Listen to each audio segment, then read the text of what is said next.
Nadakip sa operasyon ng pulisya ang ikalawang most wanted sa Ternate, Cavite na suspect sa kasong murder. Pinaghahanap na rin ng mga otoridad ang mga nagtago at tumulong umano sa suspect. Makibalita tayo kay John Consulta.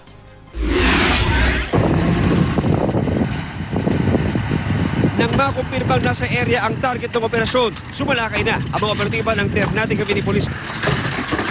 Pulis! Tama! Tama! Tama! Tama! Tama! Tabi sa mano! Tabi sa mano! Di na nakapalag ang 51 taong gulang na suspect na si Armando Bautista, ang number 2 most wanted sa Ternate Cavite. May kasong pagpatay sa 2 tao sa Maragondon at Ternate noong 2004. Sa kasong murder na nakasampa laban kay Bautista, pinagkasaksak daw nito hanggang mamatay ang biktimang si Dionisio Alpeche. Pagdating ni Bautista sa istasyon ng pulis, hinarap siya ng kamag-anak ng biktima niya.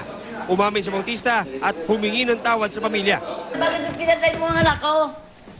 Eh, wala namang ginagawa sa iyo. Sipin mo, 13 taon ka nagtago. Walang utang na loob sa'yo. Patawarin niyo na lang po ako. Kung hindi ko po naipagsapitan ang aking sarili, ay baka ako po naman ang bulok na po ngayon. Bagamat na-aresto na si Bautista, hahanapin pa rin daw ng mga pulis ang mga taong nagtago at tumulong sa kanya. Sa mga maaring naging biktima ni Mr. Armando Bautista, maaari po lamang magsadya po dito sa aming himpilan sa Ternate Municipal Police Station upang magabayan po natin sila sa pagsampa po ng kaso laban po kay Armando Bautista. John Consulta, GMA News.